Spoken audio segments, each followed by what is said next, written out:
Assalamualaikum warahmatullahi wabarakatuh.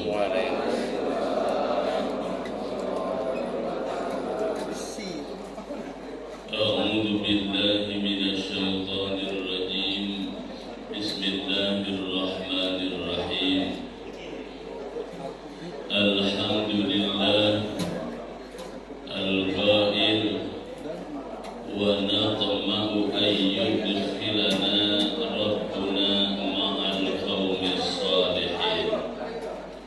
Wa inna salata wassalama ala rasulillahi sallallahu alaihi wasallam al-qail assalamu alayna wa ala ibadillahi salihin wa ala alihi wa sahbihi ajma'in, amma ba'du. Qala Allah ta'ala fi kitabihil mubin wa huwa asdaqu wa ahsanul qailin tabarrukan bi dzikrihi. A'udzu billahi as-sami'il 'alim minasy syaithanir rajim. Bismillahirrahmanirrahim. Alladzina amanu wa tatma'innu qulubuhum bi dzikrillah. Ala bi dzikrillahi tatma'innul qulub. Al-ayah. Wallahu wa rasuluhu a'lamu bi muradiha.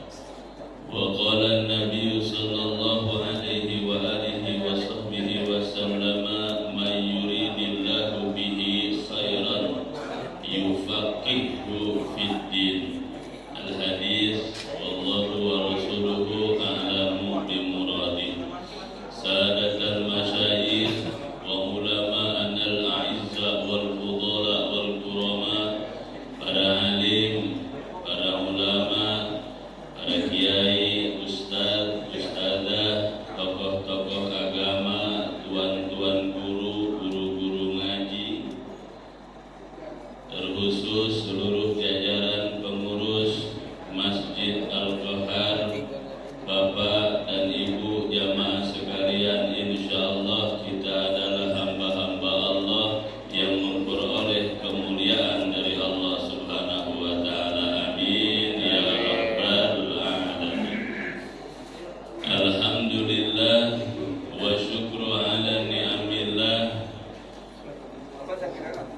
Kita bersyukur kepada Allah untuk kesekian kalinya Allah berikan kita anugerah kesehatan, kesempatan, sehingga kita dimampukan Allah, dibisahkan Allah menjalankan segala macam rutinitas ibadah, juga rutinitas yang lainnya. Semoga segala macam ibadah yang kita kerjakan diterima oleh Allah Subhanahu wa taala. Amin ya rabbal alamin. Shalawat dan salam tercurah selalu kepada sang panutan alam, baginda Rasulullah Muhammad sallallahu alaihi wa alihi wasallam, beserta keluarganya, sahabatnya, para pengikutnya, hingga kita sebagai umatnya Rasulullah tak berhenti kita memohon, berdoa, meminta kepada Allah nanti di yaumil qiyamah, di yaumil mahsyar kita mendapatkan syafaatnya Rasulullah. Amin ya rabbal alamin. Bapak Ibu jamaah rahimakumullah, nikmat terbesar yang Allah anugerahkan kepada kita adalah nikmat iman, nikmat Islam, nikmat taufik, nikmat hidayah. Sehingga insyaallah kita dikehendaki baik oleh Allah.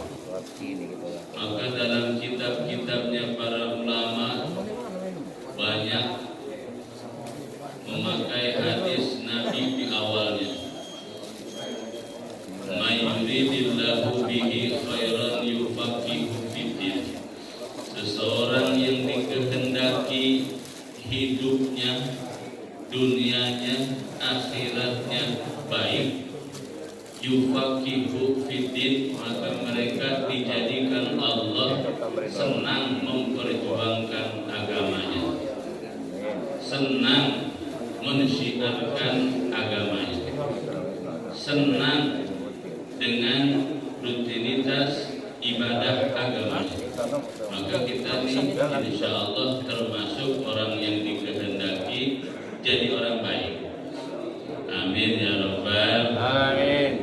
Jadi orang baik, baik dunia, baik di akhirat ya. Amin. Di dunia senang, di akhirat masuk surga. Amin ya Rabbal Alamin. Saya temanya apa nih ngaji? Bebas temanya. Ya, bebas. Yang penting masuk surga, Pak. Yang penting masuk surga ya. Nah, Bapak Ibu jamaah rahimakumullah, apalagi kita sudah dimampukan Allah bisa melaksanakan sholat berjamaah, alhamdulillah. Semalam kami ngaji kitab Wasiyatul Mustafa, pesan-pesannya Rasulullah kepada sang menantunya, yaitu Sayyidina Ali bin Abi Thalib karamallahu wajhah. Mudah-mudahan masih ingat, nggak lupa. Kitabnya nggak dibawa. Min karamatil mu'min, kata Nabi, wahai Ali, min karamatil mu'min, sebagian daripada kemuliaan, kebanggaan seorang mukmin. Nah, ada beberapa hal. Yang pertama, termasuk dari kemuliaan seorang mukmin adalah zaujatun muwafiqatun, punya pasangan yang akur, seirama, senada. Nah, itu kemuliaan seorang mukmin. Insyaallah kalau Bapak Ibu rumah tangganya sakinah mawaddah warahmah. Amin ya Rabbal. Di dunia bareng-bareng, nanti bareng-bareng juga masuk surga ya. Amin. Yang pertama, sebagian daripada kemuliaan mukmin adalah mempunyai pasangan yang akur, yang serasi. Kemudian yang kedua, kebanggaan seorang mukmin. Kemuliaan seorang mukmin adalah sholat berjamaah. Ini kebanggaan kita sebagai mukmin, bisa sholat berjamaah. Bahkan kata Nabi, sholat kita berangkat dari rumah ke masjid untuk melaksanakan sholat berjamaah, ini yang nilai Allah, penilaian kata Allah. Fa innaha indallah kamasyika ilal haji wal umrah, kata Allah. Berjalan kita ke masjid untuk berjamaah itu seperti berjalan kita menunaikan ibadah haji dan umrah. Alhamdulillah, luar biasa. Wa ma yahrisu ala salatil jamaah, dan tidak ada yang menjaga benar-benar kepada salat berjamaah illa rajulun mu'minun wa tahabbahu, kecuali orang itu mukmin yang dicintai oleh Allah. Alhamdulillah. Diulang, orang yang menjaga salat berjamaah dicintai Allah, disenangi Allah. Allah sang pemilik alam semesta, sang pencipta alam semesta, senang sama Bapak. Alhamdulillah.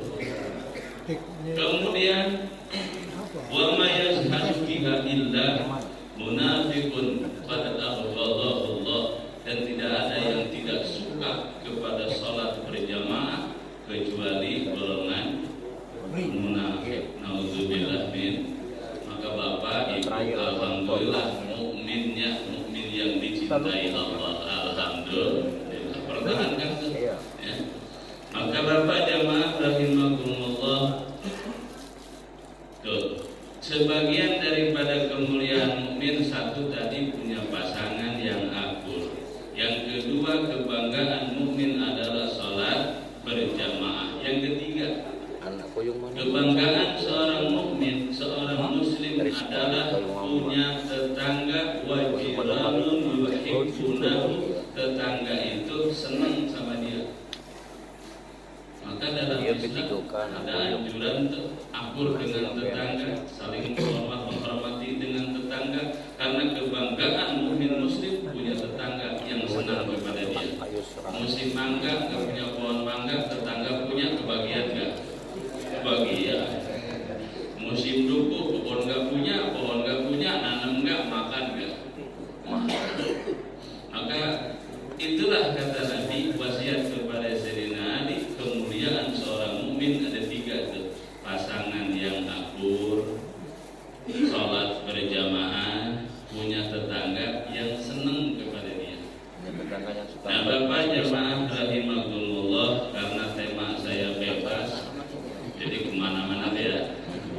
Maka insya Allah semuanya bernilai ibadah. Amin ya rabbal alamin. Maka tema saya pagi ini adalah tentang ibadah berapa ya?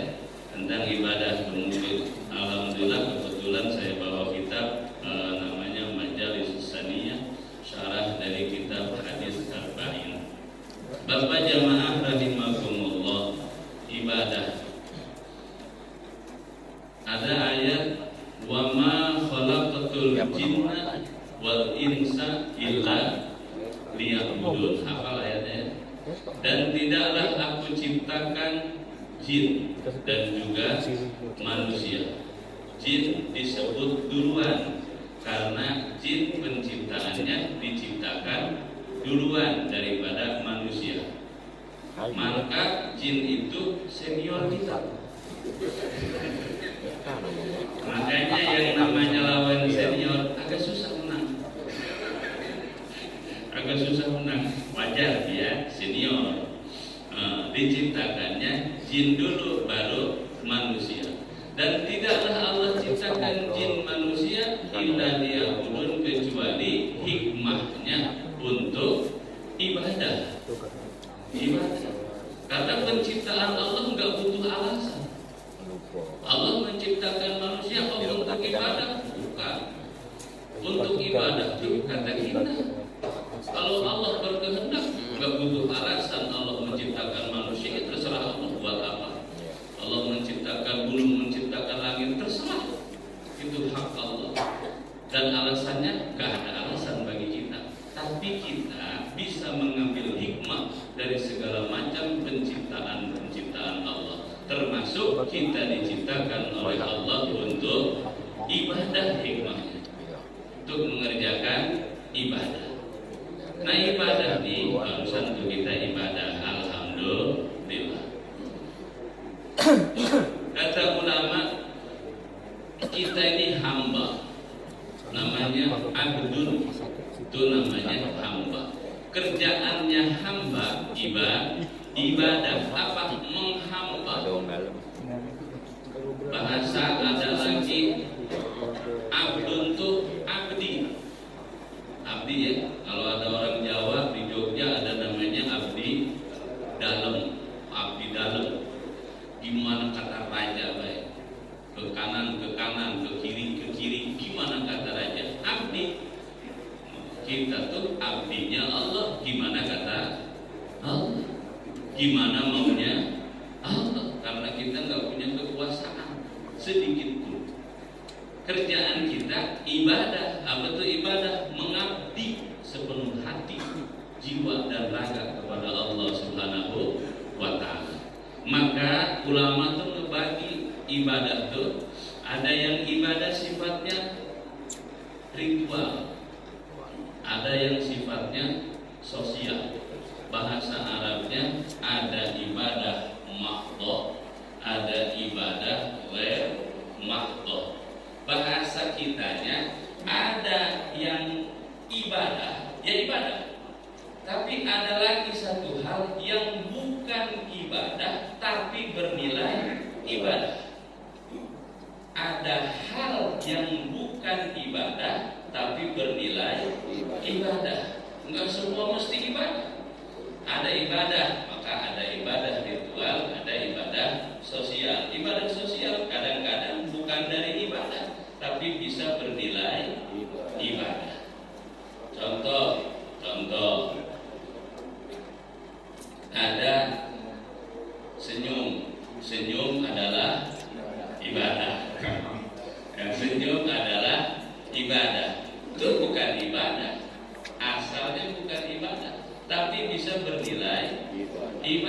tergantung motif, niat dan tujuannya. Kalau senyumnya memang tulus ramah, menghormati, itu bernilai ibadah. Tapi kalau senyumnya menggoda, ngerayu, udah beda nilai. Maka yang namanya hal-hal yang lain yang bisa bernilai ibadah tergantung motif, niat dan tujuannya. Nah, Bapak jamaah rahimakumullah, kita kenal dengan namanya ibadah mahdhah, ibadah ritual. Apa itu? Aqwalun, ucapan, wa af'alun, perilaku, pekerjaan, masyru'iyah, yang disyariatkan oleh agama. Ada rukun, ada syarat, terpenuhi sah ibadahnya, tidak terpenuhi tidak sah ibadahnya. Itu namanya ibadah tuh, aqwalun wa af'alun masyru'iyyatun, perkataan, perbuatan yang disyariatkan oleh hukum agama. Kayak salat perintah bukan? Perintah dari Allah. Perintah kita kerjakan untuk salat dan sudah berlaku salat itu. Bahkan dikatakan oleh Nabi, "Shallu kama ra'aitumuni usolli." Salatlah kalian seperti kalian melihat aku salat. Diulang bahasanya. Shallu, salatlah kalian kama ra'aitumuni usolli, seperti kalian melihat aku salat. Bapak lihat Nabi kan? Pernah ketemu sama Nabi? Mimpi pernah. Nah, terus mimpi apa selama ini? Mimpi buruk.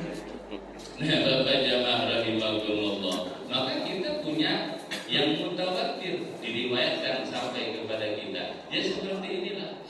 Untung perintahnya mengerjakan sholat seperti melihat Nabi sholat. Bukan perintah sholatlah seperti Nabi sholat. Tuh repot gitu ya. Repot. Sholatlah seperti Nabi sholat. Tahu sholatnya Nabi? Nah, diriwayatkan oleh Ummul Mukminin Sayyidah Aisyah, Nabi itu sholat sampai kakinya bengkak. Sampai kakinya bengkak. Kita kaki bengkak karena sholat apa karena apa?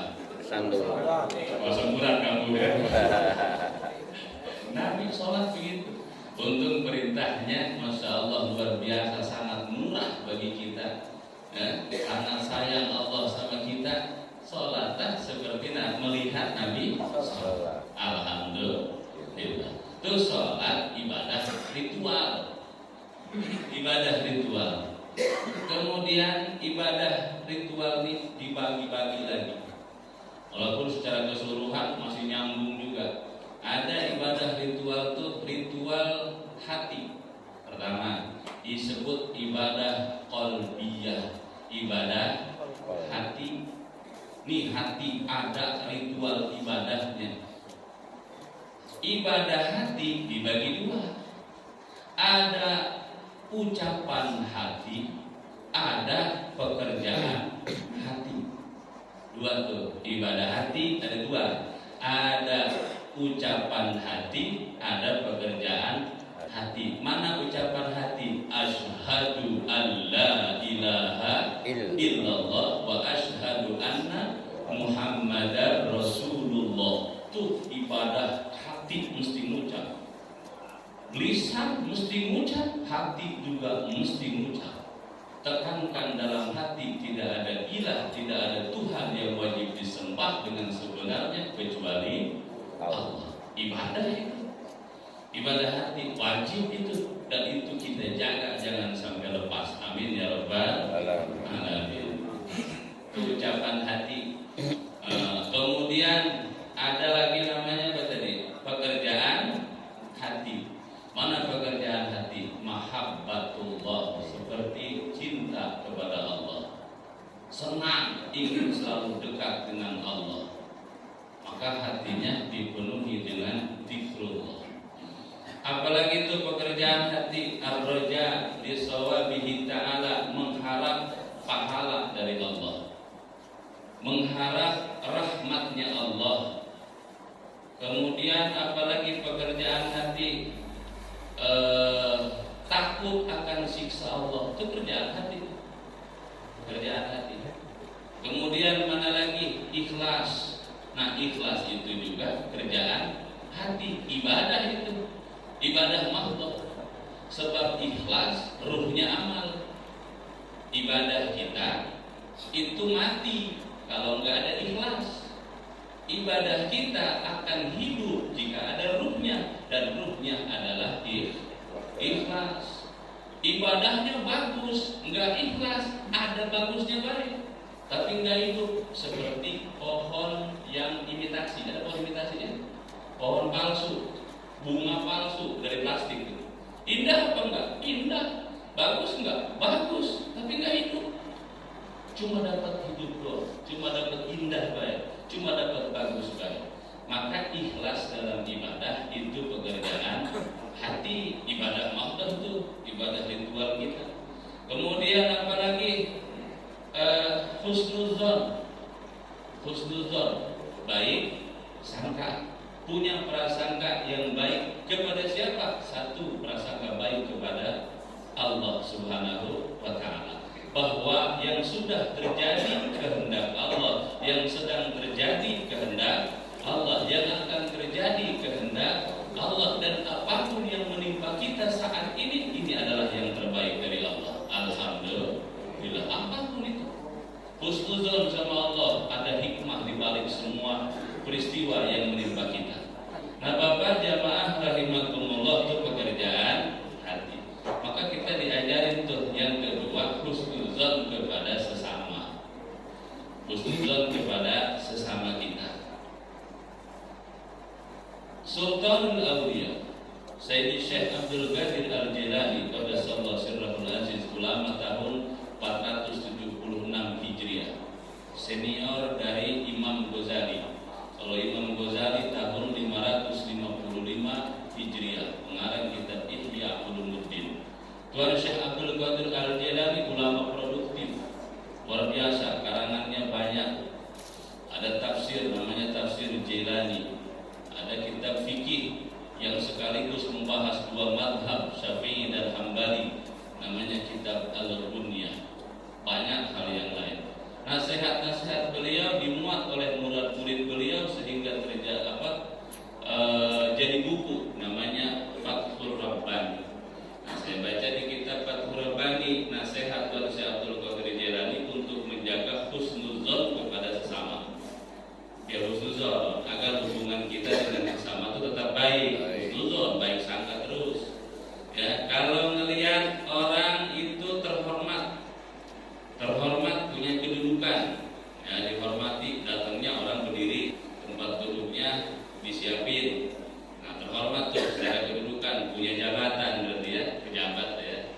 Husnuzon tuh dalam hati.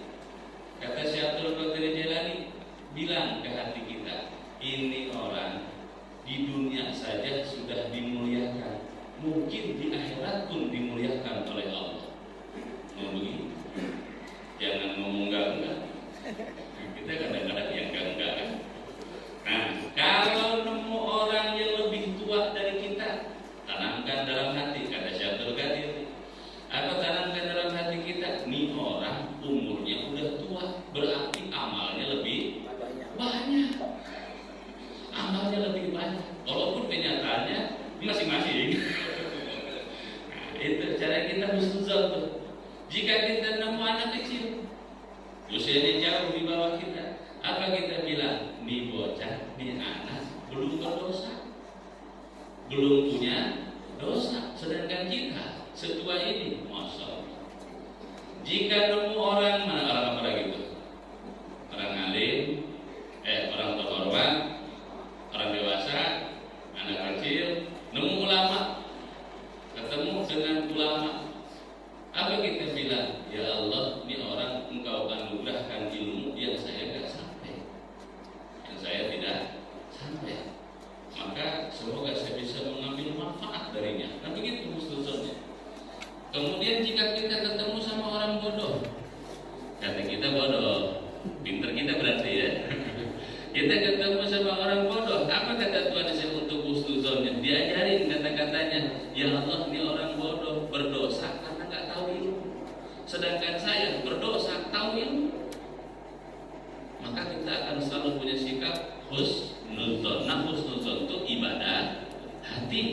namanya pekerjaan hati, ibadah mahdoh. Nah kemudian jamaah rahimakumullah ada lagi sudah ibadah hati, yang kedua ibadah qauliyah, ibadah yang sifatnya ucapan. Mana tuh ibadah yang pakai ucapan?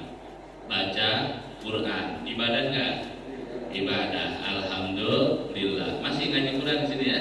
Oh, semangat terus pokoknya ya. Nah, baca Quran itu ibadah, ngerti nggak ngerti ibadah pokoknya ya. Nggak ngerti saya artinya udah baca terus. Saya bukan orang Ogan Pak, saya orang Sunda, tapi saya lama ditinggal di Ogan, ngobrol sama orang Ogan, walaupun saya belum bisa bahasa Ogan, tapi saya ngerti bahasa Ogan. Maunya kemana ngomongnya, saya ngerti jadi paham. Begitupun Bapak yang nggak paham Al-Quran, terus aja interaksi, lama-lama Al-Quran akan kita paham maunya kemana. Kalau sering bergaul, kalau jarang bergaul ya nggak ngerti-ngerti gitu. Nah Bapak jamaah rahimakumullah, ibadah qauliyah tuh baca Quran, ucapan. Kemudian apa lagi? Zikir ya. Nah zikir juga tuh ibadah qauliyah. Kemudian mana lagi yang termasuk ibadah qauliyah? Ad-dakwah ilallah, dakwah, mengajak orang kepada jalan Allah, itu juga ibadah qauliyah yang sifatnya ucapan. Apa mesti jadi dai? Tidak, karena kullukum da'i ilallah. Nah kata Nabi, semua dari kalian adalah pendakwah kepada Allah. Pendakwah kepada Allah. Kita ini diperintah Pak untuk mengajak sesama kita kepada Allah Subhanahu wa taala dengan apa yang kita mampu, dengan apa yang kita bisa. Yang punya ilmu pakai ilmunya, syiar agama Allah. Yang punya tenaga pakai tenaganya, syiar agama Allah. Yang punya harta pakai hartanya, syiar kepada agama Allah. Maka kita semua adalah dai ilallah, yang ngajak kepada Allah, asal jangan jadi sa'i ilallah. Apa tuh? Orang yang ngajak kabur orang lain kata ilallah, ngajak gak bener berarti. Nauzubillah min dzalik. Nah Bapak jamaah rahimakumullah, kemudian ada ibadah yang badaniyah, sifatnya jasmani. Mana nih ibadah badan tuh? Sholat itu ibadah badan, puasa ibadah badan, mencari ilmu, ngaji ikro segala macam itu ibadah badan, pakai badan. Maka ibadah badan nggak bisa digantikan. Al ibadatul badaniyah la tadkhulu alaihi an-niyabah, kata usul fikihnya. Ibadah badan tidak bisa digantikan. Misalkan nak kemana Pak? Nak ke masjid. Ngapain? Nak sholat. Aku nitip, nggak bisa. Nggak bisa dititipkan. Nah, besok Ramadan, ya aku nitip sehari deh ya. Nggak bisa. Ibadah badaniyah mesti diri kita langsung yang mengerjakan. Ibadah fisik itu ibadah jasmani. Ada yang terakhir namanya ibadah maliyah, ibadah harta. Ada yang wajib, ada yang sunnah. Yang wajib namanya zakat, yang sunnah namanya sedekah. Sama. Kemudian itu dari ibadah mahdoh dibagi dua, ada yang wajib, ada yang sunnah. Tadi kita wajib, kemudian bentar lagi yang suruh, yang duha, ya. Wasiat baginda Nabi kepada Sayyidina Ali. Semua nabi yang diutus Allah ke alam bumi ini, ke dunia ini, semuanya diperintah mengerjakan sholat sunnah duha atau sholat duha. Semua nabi.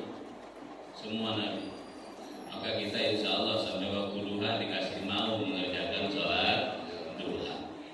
Nah Bapak jamaah rahimakumullah, kemudian ada ibadah yang sosial, ada ibadah ghair mahdoh, namanya ghair mahdoh, ibadah sosial. Apa itu ibadah sosial? Ibadah sosial ibadah yang tidak berasal dari ibadah tapi bernilai ibadah. Apa saja? Banyak. Gotong royong ibadah bukan? Ibadah bernilai ibadah, bukan ibadah. Kalau ibadah ada syarat, ada rukun. Sholat ada syaratnya enggak? Ada syarat sebelum sholat, menghadap kiblat, punya wudu, ya, suci dari dua hadas, hadas besar, hadas kecil, punya wudu. waktunya sudah masuk tuh syarat sebelum sholat. Maka nggak sah orang zuhur jam 10, nggak sah. Sebab belum masuk waktu, itu syaratnya mesti masuk waktu sholat. Sekalian belah mumpung pagi, zuhur, asar, maghrib, isya, nggak bisa. Syaratnya nggak masuk. Kata qaidah usul fikih, idzan tafa syartu intafal masyrut. Syaratnya nggak kepake, maka ibadahnya nggak jadi. Ada rukunnya dalam sholat. Berapa jumlah rukun sholat? Sekian. Ya, sudah. Macam-macam, ada yang 17, ada yang 15, ada yang 16. Nah, Bapak jamaah rahimakumullah, itu namanya ibadah yang tidak ada syarat rukunnya, bukan ibadah tapi bisa bernilai ibadah. Itulah yang disebut dengan ibadah ghair mahdhah.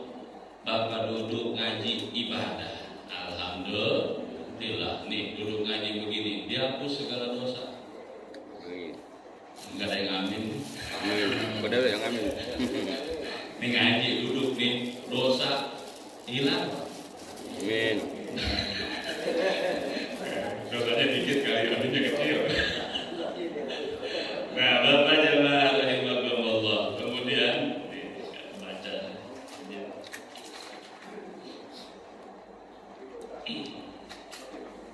Ada ibadah ghair mahdhah, ibadah sosial dan bernilai ibadah. Seperti apa? Menolong orang, nyebrangin orang, jalan misalkan rame, kita bantu nyebrangin orang. Ibadah apa bukan? Bukan. Tapi bernilai ibadah. Bernilai ibadah. Menggotong royong kemarin ya, nyangkul segala macam. Ibadah bukan? Bukan. Tapi bernilai ibadah. Disebut ibadah sosial. Nah, Bapak jamaah rahimakumullah, dan banyak kita bisa menggali pahala, menggapai pahala dari ibadah-ibadah yang ghair mahdhah, yang ibadah sosial. Seperti apa? Silaturahim. Ya, silaturahim, ketemu sama kawan, salaman tuh, salaman. Itu selama salaman dosa kita ikut turun dengan getarnya salaman. Makanya kalau salaman digoyang. Kalau ngerasa dosanya banyak, yang lama. Ngapa lama dosa banyak? Bapak jamaah rahimakumullah, banyak ibadah-ibadah yang ghair mahdhah, yang tidak ibadah tapi bisa bernilai ibadah. Menyenangkan orang lain, idkhulus surur, itu bernilai ibadah. Bernilai ibadah. Kita bertamu, memuliakan tamu, itu bukan ibadah tapi bisa bernilai ibadah. Mesti bisa memisahkan agar nggak rancu nantinya. Oh, ini bukan ibadah, ya bukan ibadah tapi bisa bernilai ibadah. Kalau tidak dipisahkan antara ibadah dan hal yang bernilai ibadah, nanti bakal rancu, nemu masalah-masalah tuh. Nah, ini bukan ibadah, nggak ada ibadahnya ini segala macam. Nah, ini nyala-nyalain baik. Ternyata ketika kita memahami bahwa ada hal yang bukan ibadah tapi bisa bernilai ibadah. Semoga ibadah kita diterima oleh Allah Subhanahu wa taala. Ya Rabbal alamin. Nah, Bapak jamaah rahimakumullah, karena ibadah kita ini sudah kita lakukan, jangan sampai hancur pahala ibadah kita ya. Amin ya Rabbal alamin. Sebab ada hal-hal yang bisa menghancurkan pahala ibadah kita. Sehingga nanti di akhirat, kata baginda Rasulullah SAW, ada orang itu rugi. Lagi di dunianya ibadahnya banyak, tapi sampai di akhirat habis ibadahnya. Rugi apa enggak tuh? Rugi, pahalanya habis pahalanya. Bahkan tinggal tadinya punya pahala malah numpuk dosa. Dosa dari mana? Dosa dari transferan orang. Itu naudzubillah min dzalik. Maka ada beberapa hal, ada 6 hal, ini masih kata Syekh Abdul Qadir Al-Jilani. Ada 6 hal yang bisa menghancurkan pahala ibadah kita. Yang pertama, ini dari sosial, dari kehidupan sosial kita. Kehidupan sosial kita bisa mempengaruhi nilai pahala ibadah kita. Maka jangan disia-siakan, dijaga benar. Yang pertama, al-istighalu bi uyubin nas. Itu bisa menghancurkan pahala ibadah Al-istighfaru bi uyubin nas, sibuk mencari aib orang.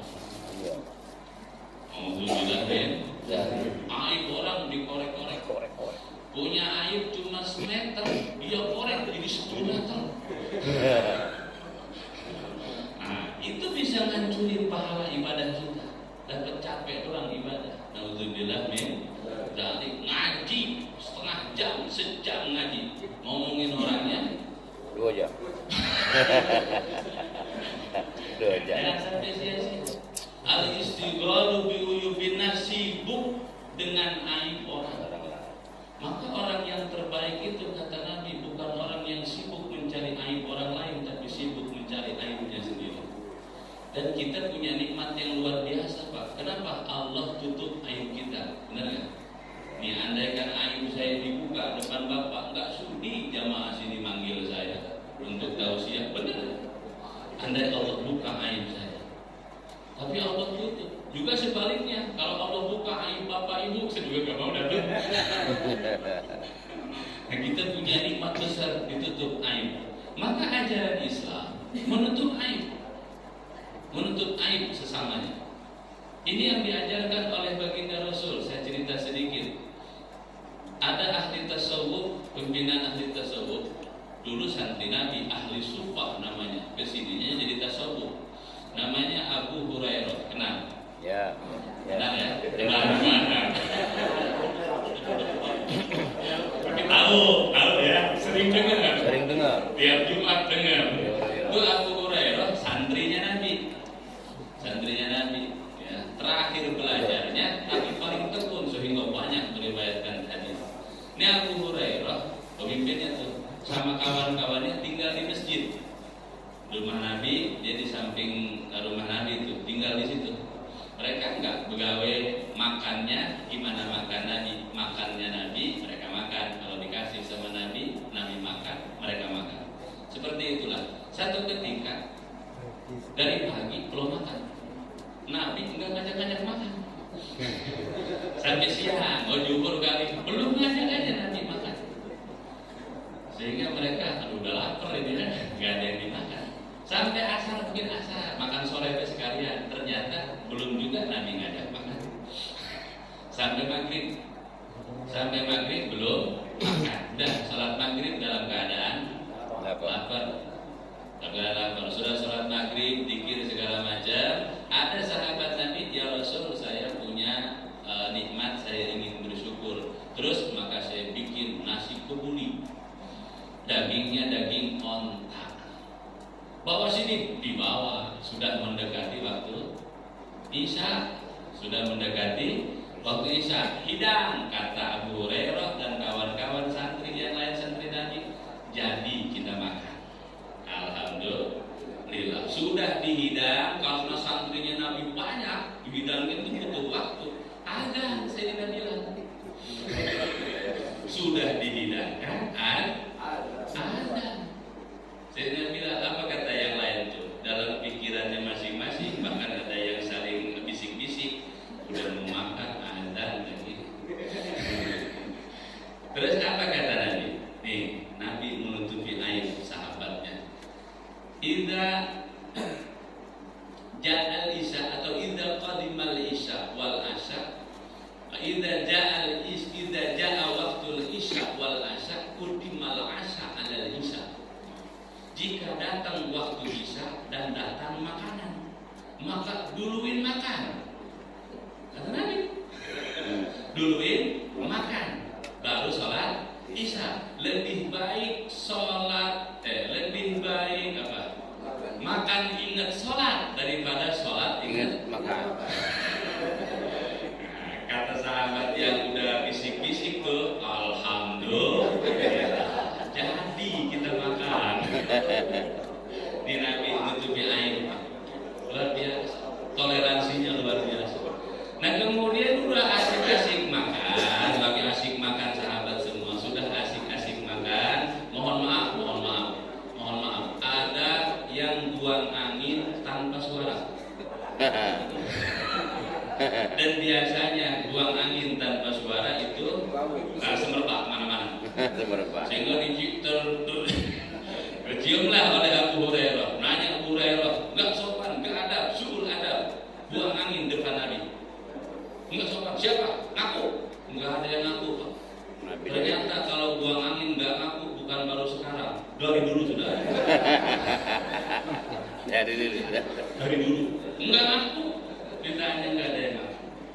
Nah kemudian kata Abu Hurairah, habis makan kan kita sholat Isya, sedangkan syarat sholat mesti punya wudu. Maka dia yang wudu berarti itu dia orangnya. Yang buang angin. Ini yang buang angin, masya Allah, Pak, bergemeter pucat tuh. Takut direkam doang masuk TikTok. Kan repot ini. Udah ketakutan ya. Terus kata Nabi, Nabi tahu siapa orangnya? Rasul. Apa kemudian kata Nabi? Bagi yang makan daging onta, maka wudu nanti sebelum sholat. Wudu semua, ya akhirnya wudu semua. Apa kata yang buang angin? Selama. Dan dalam sejarah sampai sekarang belum ketahuan itu siapa orangnya. Masya Allah. Nih Nabi menutupi aib orang lain, luar biasa. Ya, maka kita pun ada perintah dari Rasul, man satara, orang yang menutupi aib orang lain nanti di akhirat Allah akan tutupi aibnya. Amin ya rabbal alamin. Nah, Bapak jamaah rahimakumullah. Sudah ya? Sudah ya? Nah, sudahlah. Nah, itu sekilas tentang ibadah, bahwa ada ibadah yang ritual, ada ibadah yang sosial. Bahkan banyak orang mukmin diangkat jadi kekasih Allah lewat banyaknya ibadah sosial. Lewat banyaknya ibadah sosial. Ya, Imam Ghazali saya cerita. Imam Ghazali radhiyallahu anhu, pengarang kitab Ihya Ulumuddin yang luar biasa fenomenal bagi kita, imam kita dalam ilmu tasawuf. Sebelum Imam Ghazali, imam kita dalam ilmu tasawuf Al-Imam Junaidi Al-Baghdadi. Ini Imam Ghazali diangkat jadi waliullah bukan karena dia banyak kitabnya, rajin ibadahnya dan segala macam. Wasilah, ini dia yang cerita di ujung kitab Ihya. Saya diangkat derajat ke makom yang luar biasa tinggi, kata Imam Ghazali, itu karena satu hal. Lagi nulis kitab, ada apa namanya? Masih tahu tinta ya? Tinta. Kalau dulu kan pakai apa tuh? Wadah ya, wadah terus pakai ini. Lagi nulis kitab, asik-asik nulis kitab, ada lalat hinggap di tinta, minum tuh lalat. Apa Imam Ghazali? Ya Allah, makhluk Allah lagi minum, dia enggak usir lalat tuh, dia biarin, sehingga nulis pun tertunda. Karena dia sayang kepada makhluk Allah yang namanya lalat, pangkatnya diangkat oleh Allah jadi waliullah. Alhamdulillah. Mudah-mudahan kita juga seperti itu ya. Ini semua wali-wali insya Allah. Wali apa? Wali kelas. Yang guru wali kelas. Ada wali kelas, ada wali murid, ada wali nikah. Sudah 2 kali saya jadi wali. Masalah Bapak jamaah rahimakumullah, itu saja yang bisa kami sampaikan. Insya Allah di pengajian membawa barokah untuk kita. Amin ya rabbal alamin. Saya akhiri dengan keterangan dari para ulama, di mana ada pengajian di satu kampung, maka pengajian itu bisa memberikan syafaat bagi 2 golongan, satu bagi yang hidup, yang kedua bagi yang sudah wafat. Nih ngaji kita pahalanya nyampe sampai sama almarhum bapak ibu kita. Nggak percaya tanya soalnya. Pak, nyampe gak Pak? Insya Allah karena anak soleh, anak soleh. Insya Allah kita ini anak dari orang tua, walaupun kita sebagian gak punya anak, tapi kita dipastikan adalah anak dari seorang ibu, betul? Maka kita semua hadir di sini, insya Allah termasuk waladun saleh, anak yang soleh. Apalagi yang namanya sudah soleh. Nah Bapak jamaah rahimakumullah, kita akhiri, saya mohon izin ngajak bareng-bareng zikir kita ya. Zikir istighfar, zikir la ilaha illallah, kita baca 10.000 kali siap? Siapa ya? Ya bareng-bareng. Astaghfirullahaladzim, astaghfirullahaladzim, astaghfirullahaladzim.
Subhanallah wa bihamdihi Subhanallahil azim. Subhanallah wa bihamdihi Subhanallahil azim. Subhanallah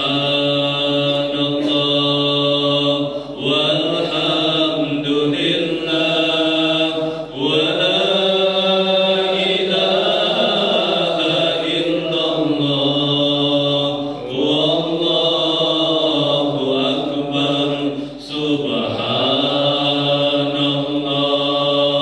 walhamdulillah wa la ilaha illallah wallahu akbar.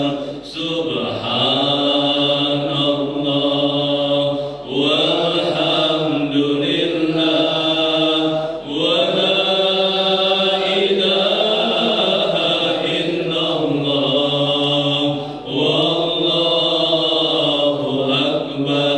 Wa la haula wa la quwwata illa billahil aliyyil azim. Allahumma salli ala sayyidina Muhammadin wa ala alihi wa ashabihi ajma'in. Bismillahirrahmanirrahim. Alhamdulillahi rabbil alamin. Allahumma salli ala sayyidina Muhammad wa ala ali sayyidina Muhammad. Allahumma ij'al jam'ana hadha jam'an marhuman wa tafarruqana min ba'dihi tafarruqan ma'suman wa la tuwallina waliyan siwaka ya ilahal alamin wa ya khairan nasirin wa ya rabbal alamin. Ilahana ya ilahana minna su'alu wa minkal ijabah. Istajib du'ana istajib du'ana istajib du'ana waqdi hajatina min hawaijid dunya wal akhirah. Rabbana atina fid dunya hasanah wa fil akhirati hasanah wa qina adzabannar. Wa sallallahu ala sayyidina Muhammad wa ala alihi washabbihi wa baraka wa sallam. Subhana rabbika rabbil izzati amma yasifun wa salamun alal mursalin walhamdulillah